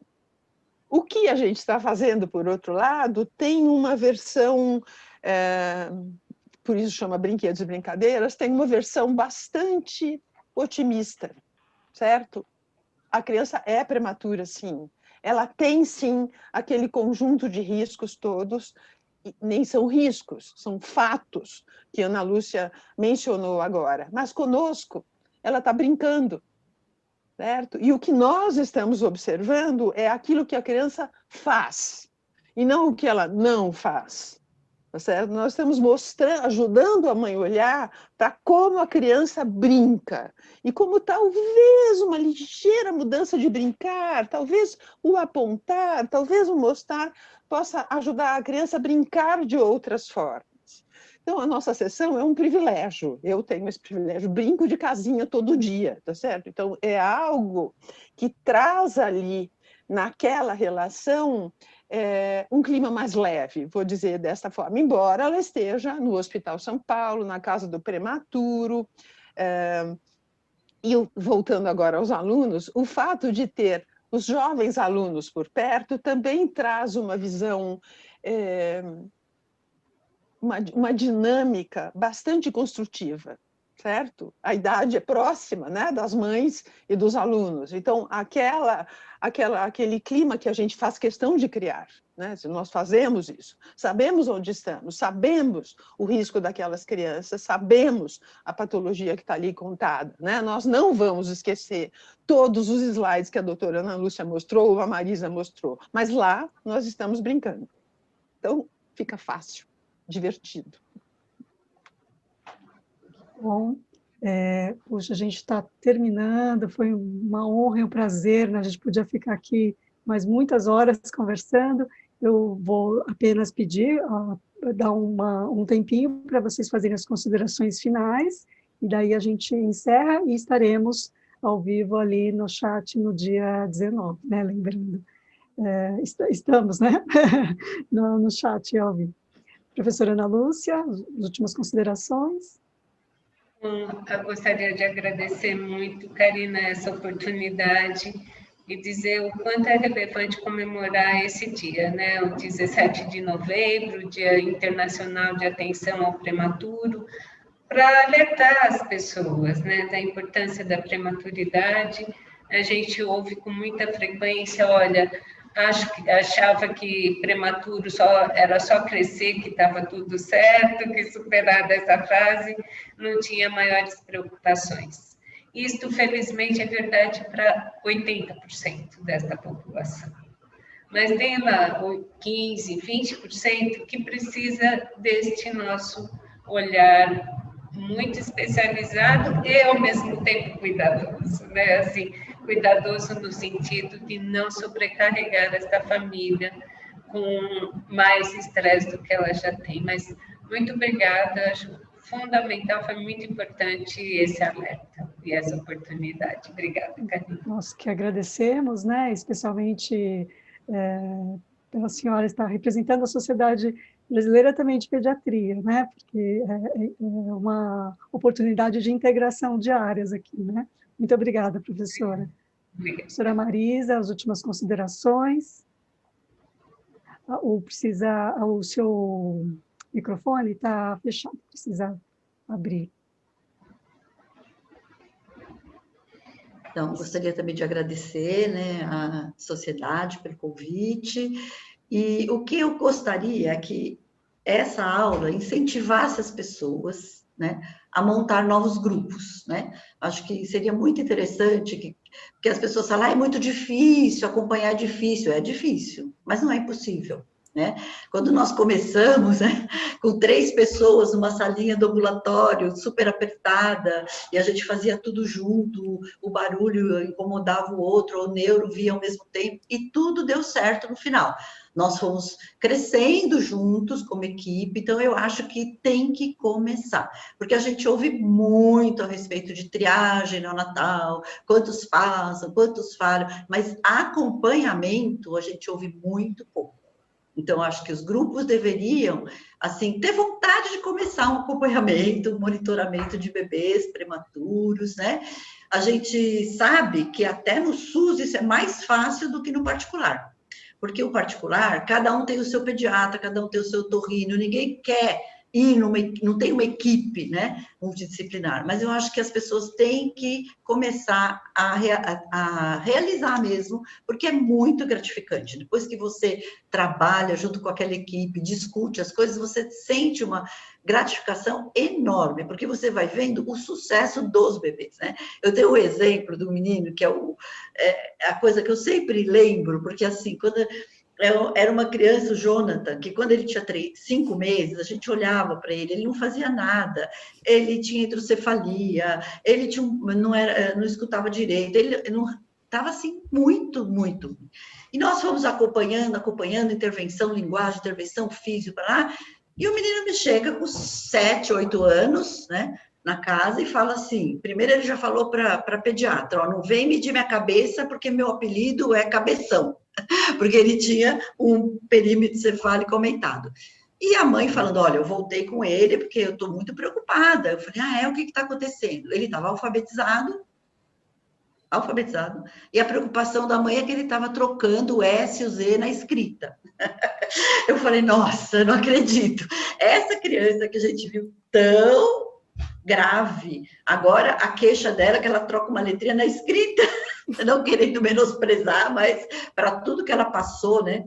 Então a gente se sente muito compensada com isso. Isso aí é o que vale, entendeu? Não adianta fazer 200 publicações internacionais. Eu acho que o que vale mais é você ver que a criança progrediu. Eu tenho uma mãe que falou assim para mim, eu gostaria muito de voltar numa avaliação que me falaram que meu filho não ia fazer nada, para mostrar ao meu filho como ele está e dizer para ela tudo que a gente fez que deu certo. Eu gostaria de voltar. Falei, puxa, isso é lindo, né? Isso é uma coisa bonita de se falar. Então, é isso que eu quero incentivar as outras pessoas a fazerem outros também grupos que acompanhem crianças de diferentes necessidades, né? Pode ser do prematuro, pode ser criança com síndrome de Down, com fissura, mas o acompanhamento multidisciplinar realmente é uma coisa muito valorosa e que ajuda bastante toda a população, tá? Obrigada. Obrigada, professora Marisa, lindas palavras. Bom, quero agradecer também a presença da professora Marisa, falando, né, da área da audiologia. Quero agradecer também o Departamento de Audiologia da Sociedade Brasileira de Fonoaudiologia e também da ABA, né? Bom, e considerações finais para a professora Jaci? Bom, só tenho a agradecer, né? Agradecer à sociedade, ao departamento, a Ana Karina, às colegas e até o privilégio de fazer parte dessa equipe. Considerações finais, meu Deus. Eu acho que o que eu gostaria, na linha da Marisa, né? O que eu gostaria, né? Acho que a questão do prematuro faz com que a gente pense em fonoaudiologia, estou falando, naquilo que é uma área que é o diagnóstico do desenvolvimento, não é? O raciocínio de que o desenvolvimento muda. E eu, profissional, preciso olhar esse ritmo e essa harmonia e intervir quando for conveniente. Assim, não posso mais esperar o sujeito ter 2 anos e ter um problema. Hoje não, lidando com prematuros, 2 anos é grande. Não é curioso isso, como os referenciais mudam, não é? Trabalhando com bebês de 10 meses, nós temos um menino agora, Moisés, tem 10 meses. Uma menininha que tem 10 meses e 5 dias. 2 anos é enorme, se a gente pensar, né? Então, é lógico que não haverá um diagnóstico de transtorno de linguagem ou qualquer outro que se queira neste sentido, né? Para esta criança, mas nós estamos vendo o ritmo do desenvolvimento estar alterado e podemos agir. Né? Então, é esta composição delicada para e passo, claro que ela é trabalhosa, que bom que ela é trabalhosa, porque nós humanos somos complexos mesmo, né? Mas então, o que eu gostaria que fosse, o que eu gostaria não, o que eu quero, que instrumentos sejam facilitadores para se observar de uma maneira minimamente objetiva este comportamento na sua sutileza, que se possa intervir e valorar se a sua intervenção surtiu algum efeito. Se você está do bem, né? Um efeito do bem. Se você está ajudando a criança a progredir e está na direção certa, antes dela falar, antes do tempo dela falar. E quando ela começar a falar, lembrar aos pais que não, como assim, não é o tempo, né? Não é porque começou a falar que agora vai, né? Também a sutileza do desenvolvimento de 12 a 24 meses, né? Tudo que vai acontecer nessa primeiríssima infância. Então, o que eu gostaria, o que eu quero, é a ênfase nessa primeiríssima infância, do prematuro e do não prematuro também. Mas aqui, em homenagem às nossas queridas crianças, especialmente do prematuro. Obrigada pela oportunidade. Professoras, muito obrigada pelo privilégio de tê-las conosco. Tenho certeza que foi uma apresentação muito inspiradora para todos nós. A palavra, acho que cabe aqui é gratidão, né? Muito obrigada e nos vemos numa próxima oportunidade, espero que em breve. Obrigada. Obrigada. Obrigada.